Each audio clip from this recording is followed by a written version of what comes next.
ବିଛଣାରେ ଶୋଇକି ଏହି ଗୋଟିଏ ମନ୍ତ୍ରକୁ 3 ଥର ପଢ଼ି ଦିଅନ୍ତୁ।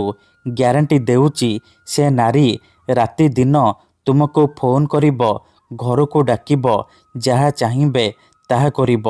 ଯଦି ଆପଣ କେଉଁ ଝିଅ ବା ବିବାହିତା ନାରୀକୁ ମନେ ମନେ ଭଲ ପାଉଛନ୍ତି କିନ୍ତୁ ଯେତେ ଚେଷ୍ଟା କଲେ ମଧ୍ୟ ତାକୁ ପଟେଇ ପାରୁନାହାନ୍ତି, ତାକୁ ନିଜର ମନ କଥା କହିପାରୁନାହାନ୍ତି, ଆଉ ଆପଣ ଚାହୁଁଛନ୍ତି କି ସେ ଝିଅ ବା ବିବାହିତା ନାରୀ ନିଜେ ଆସି ଆପଣଙ୍କୁ ଭଲ ପାଉଛି ବୋଲି କହୁ, ତେବେ ଆଜିର ଏହି ବଶୀକରଣ ଭିଡ଼ିଓଟି ଆପଣଙ୍କର କାମରେ ଆସିବ। କାରଣ ଆଜିର ଏହି ଭିଡ଼ିଓଟିରେ ମୁଁ ଆପଣଙ୍କୁ ଶିଖେଇବି ଏମିତି ଏକ ପ୍ରଚଣ୍ଡ ମହାଶକ୍ତିଶାଳୀ ବଶୀକରଣ ମନ୍ତ୍ର। ଏହି ମନ୍ତ୍ରକୁ ଯଦି ଆପଣ ରାତିରେ ଶୋଇବା ପୂର୍ବରୁ ନିଜ ବିଛଣାରେ ଶୋଇକି 3 ଥର ପଢ଼ିଦେବେ, ଗ୍ୟାରେଣ୍ଟି ଦେଉଛି ସେ ଝିଅ ହେଉ ବା ବିବାହିତା ନାରୀ ତୁମ ପାଖକୁ ଆସିବା ପାଇଁ ବାଧ୍ୟ ହେବ। ରାତି ଦିନ ଫୋନ୍ କରିବ, ରୁମ୍କୁ ଡାକିବ, ଯାହା ଚାହିଁବେ ତାହା କରିବ। କୌଣସି ପ୍ରକାର ବାଧା ଦେବ ନାହିଁ। ନମସ୍କାର ଫ୍ରେଣ୍ଡସ୍, ଓଡ଼ିଆ ଫଣ୍ଡା ଚ୍ୟାନେଲକୁ ଆପଣମାନଙ୍କୁ ସ୍ୱାଗତ। ଆଜିର ଏହି ଭିଡ଼ିଓଟିରେ ମୁଁ ଆପଣଙ୍କୁ ଶିଖେଇବି ଆପଣ କିପରି ନିଜ ପସନ୍ଦର ସୁନ୍ଦରୀ ଝିଅ ବା ସୁନ୍ଦରୀ ଭାଉଜକୁ ପଟେଇ ପାରିବେ, ତାଠାରୁ ନିଜର ମନ ମୁତାବକ କାମ ହାସଲ କରିପାରିବେ। ଏହି ବଶୀକରଣ ଏତେ ଶକ୍ତିଶାଳୀ କି ଯିଏ ବି ଏହାକୁ କରିଛି ସଫଳ ହେଇଛି। ନିଜ ପସନ୍ଦର ସୁନ୍ଦରୀ ଝିଅ ବା ସୁନ୍ଦରୀ ଭାଉଜକୁ ମୁହୂର୍ତ୍ତକ ଭିତରେ ପଟେଇ ପାରିଛି। ତେଣୁ ଆପଣ ବି ମୋ କଥା ମାନି ଏହି ବଶୀକରଣ ଗୋଟିଏ ଥର କରିଦିଅନ୍ତୁ, ତାପରେ ଦେଖିବେ ଚମତ୍କାର। ଯେଉଁ ଝିଅ ପଟୁନଥିଲା, ଆପଣଙ୍କୁ ଭାව ଦେଉନଥିଲା, ସେ ଝିଅ ଆପେ ଆପେ ପଟିଯିବ। ଯେଉଁ ବିବାହିତା ନାରୀ ବା ପଡ଼ିଶା ଘର ଭାଉଜକୁ ଆପଣ ଦିନରାତି ଭାବୁଛନ୍ତି, ସିଏ ନିଜେ ଫୋନ୍ କରିବ, ହାତ ଧରିକି ରୁମ୍କୁ ଡାକିବ, ଯାହା ଚାହିଁବେ ତାହା କରିବ। ଏହି ବଶୀକରଣ ସାହାଯ୍ୟରେ ଆପଣ ଶାଶୁ, ନଣନ୍ଦ, ଦିଅର, ଭାଉଜ କାହାକୁ ବି ନିଜ ବଶରେ କରିପାରିବେ, ତାକୁ ପଟେଇ ପାରିବେ, ତାଠାରୁ ନିଜର ମନ ମୁତାବକ କାମ ହାସଲ କରିପାରିବେ। ଏଥିପାଇଁ ଆପଣଙ୍କୁ କୌଣସି ପ୍ରକାର ମନ୍ତ୍ରତନ୍ତ୍ର କରିବାକୁ ପଡ଼ିବନି କିମ୍ବା କିଛି ବି ପଇସା ଖର୍ଚ୍ଚ କରିବାକୁ ପଡ଼ିବନି। କେବଳ ଯେତେବେଳେ ଆପଣ ରାତିରେ ଶୋଇବା ପାଇଁ ଯିବେ, ନିଜ ବିଛଣାରେ ଶୋଇକି ଏହି ଗୋଟିଏ ମନ୍ତ୍ରକୁ ମାତ୍ର 3 ଥର ପଢ଼ିଦେବେ, ତାପରେ ଦେଖିବେ ଚମତ୍କାର। ଯେମିତି ଆପଣ ଏପଟେ ମନ୍ତ୍ରକୁ ପଢ଼ିବା ମାତ୍ରେ ସେପଟେ ପ୍ରଭାବ ପଡ଼ିବା ଆରମ୍ଭ ହୋଇଯିବ। ସେ ଝିଅ ବା ନାରୀ ଆପଣଙ୍କ ଆଡ଼କୁ ଆକର୍ଷିତ ହେବାକୁ ଲାଗିବ।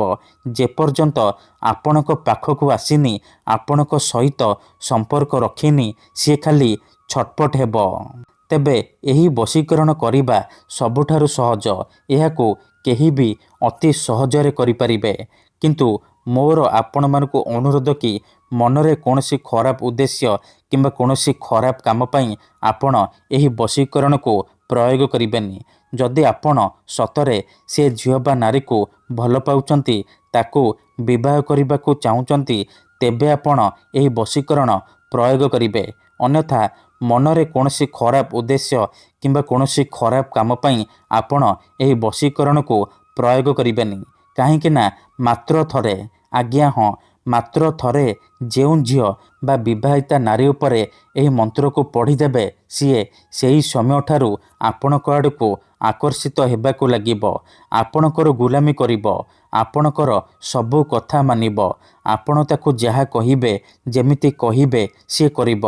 ତେବେ ଏହି ବଶୀକରଣ ଆପଣ କିପରି କରିବେ, କେମିତି କରିବେ, ଏହାର ପ୍ରୟୋଗ ବିଧି କ'ଣ, ମୁଁ ଆପଣଙ୍କୁ ଶିଖେଇବି। ସମ୍ପୂର୍ଣ୍ଣ ପ୍ରୟୋଗ ବିଧି ଠିକ୍ ଭାବରେ ଶିଖେଇବି। ଜାଣିବା ପାଇଁ ଆପଣ ଭିଡ଼ିଓଟିକୁ ମୂଳରୁ ଶେଷ ପର୍ଯ୍ୟନ୍ତ ପୁରା ଧ୍ୟାନ ସହିତ ଦେଖନ୍ତୁ, ତେବେ ଯାଇକି ଆପଣ ସମ୍ପୂର୍ଣ୍ଣ ପ୍ରୟୋଗ ବିଧି ଜାଣିପାରିବେ। ଅଧାରୁ ଛାଡ଼ିକି ପଳେଇଲେ କିମ୍ବା କାଟି କାଟି ଦେଖିଲେ ଆପଣ କିଛି ବି ବୁଝିପାରିବେନି। ପରେ କମେଣ୍ଟ କରିବେ, ଗୁରୁଜୀ ଆପଣଙ୍କର ବଶୀକରଣ କାମ କରୁନି। ଦେଖନ୍ତୁ, ବଶୀକରଣ କରିବା ପୂର୍ବରୁ ପ୍ରଥମେ ବଶୀକରଣକୁ ଠିକ୍ ଭାବରେ ବୁଝନ୍ତୁ, ପ୍ରୟୋଗ ବିଧି ଠିକ୍ ଭାବରେ ଶିଖନ୍ତୁ, ତାପରେ ଆପଣ ବଶୀକରଣ କରିବା ପାଇଁ ଯିବେ। ମନ୍ତ୍ର, ତନ୍ତ୍ର, ଯନ୍ତ୍ର, ବଶୀକରଣ ଏମିତି ସେମିତି କାମ କରେନି। ମନରେ ସମ୍ପୂର୍ଣ୍ଣ ବିଶ୍ୱାସ, ନିଷ୍ଠା ଆଉ ଏକାଗ୍ରତାର ସହିତ ଆପଣଙ୍କୁ ଏହି ବଶୀକରଣ କରିବାକୁ ପଡ଼ିବ।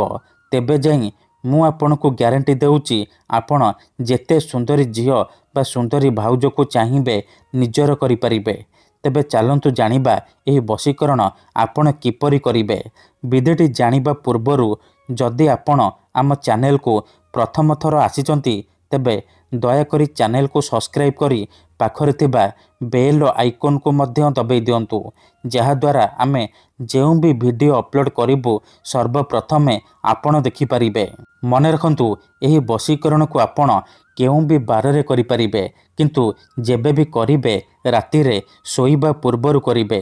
ବିଧିଟି କରିବା ପୂର୍ବରୁ ଭଲ ଭାବରେ ହାତ ଗୋଡ଼ ଧୋଇକି ସଫା ବସ୍ତ୍ର ପିନ୍ଧିକି ଆପଣ ଏହି ବଶୀକରଣ ଆରମ୍ଭ କରିବେ। ପ୍ରଥମେ ଆପଣ କ'ଣ କରିବେ, ଯେତେବେଳେ ରାତିରେ ଶୋଇବା ପାଇଁ ଯିବେ ନିଜ ବିଛଣା ଉପରେ ପୂର୍ବ ଦିଗକୁ ମୁଣ୍ଡ କରିକି ଶୋଇପଡ଼ିବେ। ତାପରେ ନିଜର ଡାହାଣ ହାତକୁ ଛାତି ଉପରେ ରଖିବେ ଆଉ ଆଖି ବନ୍ଦ କରିକି ସେଇ ଝିଅ ବା ନାରୀକୁ ମନେ ମନେ ଭାବିବେ। ତାର ମୁହଁକୁ ନିଜ ମନରେ ଭାବିବେ। ତାପରେ ଏହି ମନ୍ତ୍ରକୁ 3 ଥର ପଢ଼ିବେ। ଓମ୍ ନମଃ କାମାକ୍ଷା ଦେବୀ ଆମୁକଂ ମେ ବଶ୍ୟମ୍ କୁରୁ କୁରୁ ଫଟ୍ ସ୍ୱାହା। ଆମୁକଂ ଜାଗାରେ ଆପଣ ସେଇ ଝିଅ ବା ସ୍ତ୍ରୀର ନାମ କହିବେ ଯାହାକୁ ଆପଣ ନିଜ ବଶରେ କରିବାକୁ ଚାହୁଁଛନ୍ତି। ମନ୍ତ୍ରକୁ 3 ଥର ପଢ଼ି ସାରିବା ପରେ ଛାତି ଉପରୁ ହାତକୁ କାଢ଼ିବେ ଆଉ ଛାତିରେ ଗୋଟିଏ ଥର ଫୁଙ୍କିଦେବେ। ଏହିପରି ଆପଣ ଲଗାତାର 3 ଦିନ ପର୍ଯ୍ୟନ୍ତ ରାତିରେ ଶୋଇବା ପୂର୍ବରୁ ନିଜ ବିଛଣାରେ ଶୋଇକି କରିବେ। ମନେ ରଖନ୍ତୁ, ପ୍ରଥମ ଦିନରୁ ହିଁ ପ୍ରଭାବ ପଡ଼ିବା ଆରମ୍ଭ ହୋଇଯିବ। ସେ ଝିଅ ହେଉ ବା ବିବାହିତା ନାରୀ ଆପଣଙ୍କ ଆଡ଼କୁ ଆକର୍ଷିତ ହେବାକୁ ଲାଗିବ। କିନ୍ତୁ ମନେ ରଖନ୍ତୁ, ଏହି ବିଧିକୁ ଆପଣ ଅଧାରୁ ଛାଡ଼ିବେନି। ଲଗାତାର 3 ଦିନ ପର୍ଯ୍ୟନ୍ତ ରାତିରେ ଶୋଇବା ପୂର୍ବରୁ ଏହିପରି କରିବେ।